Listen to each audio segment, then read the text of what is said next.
Hi friends, అందరికీ నమస్కారం. ఎలా ఉన్నారండి? అందరూ బాగున్నారా? ముఖ్యంగా ఈరోజు ఈ వీడియో చేయడానికి కారణం ఏంటంటే డైవర్షన్ పాలిటిక్స్.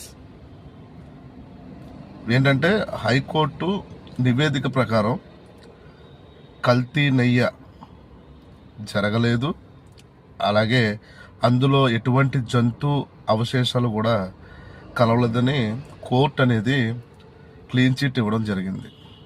అయితే ఈ విషయంలో మళ్ళీ దీన్ని డిఫెన్స్ చేస్తూ టీడీపీ ప్రభుత్వం సంబంధించిన వ్యక్తులు ఫ్లెక్సీలు పెట్టడం, అంటే ఎదుటి పార్టీని రెచ్చగొట్టే విధంగా ఈ టీడీపీ ప్రభుత్వం అనేది చేస్తుంది. అలాగే కేంద్ర ప్రభుత్వంలో బడ్జెట్ మనకి బయట పెట్టడానికి, బడ్జెట్ కేటాయించడానికి నిర్వచించిన టైంలో ఈ యొక్క డైవర్షన్ పాలిటిక్స్ అనేవి జరగడం జరిగింది.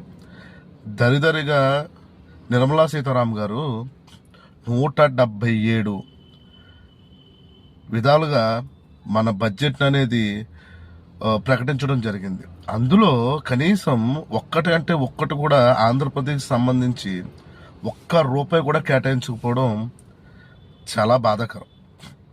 ఈ విషయాలన్నీ మన ఆంధ్రప్రదేశ్లో ఉన్న ప్రజలకు తెలియాలంటే, తెలియకుండా ఉండాలంటే మనం డైవర్షన్ పాలిటిక్స్ అనేవి చేయాలి. టీడీపీ ప్రభుత్వం ముఖ్యంగా ఈ విషయంలో 100% మార్కులు అనేవి సాధించింది.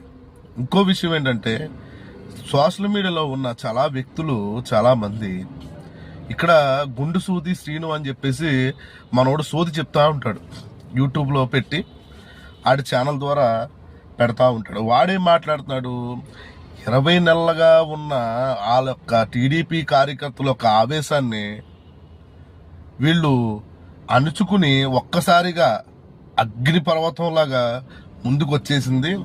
అందుకే అంబటి రాంబాబు గారి మీద మేము దాడి చేయడం జరిగింది టీడీపీ కార్యకర్తలు అనేసి రెచ్చగొట్టే విధంగా మనుషుల గురించి మాట్లాడే ఈ యొక్క గుండు సోది చెప్పడం మాత్రం మానట్ల. కవర్ డ్రైవ్లు ఏదైతే ఎప్పుడైతే వైఎస్ఆర్సీపీ టీడీపీ ప్రభుత్వాన్ని ఎప్పుడైతే రికార్డులో పెడుతుందని తెలుస్తుందో ఆ టైంలో మన గుండు సోది వచ్చేసి యూట్యూబ్ ఛానల్లో కవర్ డ్రైవ్లు కొడతా ఉంటాడు. వైఎస్ఆర్సీపీ చేసింది అందుకనే 11 సీట్లకు వచ్చేసిందని మాట్లాడి గుండు సోది ఇప్పుడు ఆ 11 సీట్లే వచ్చినాయి, మేము చేసాం కాబట్టి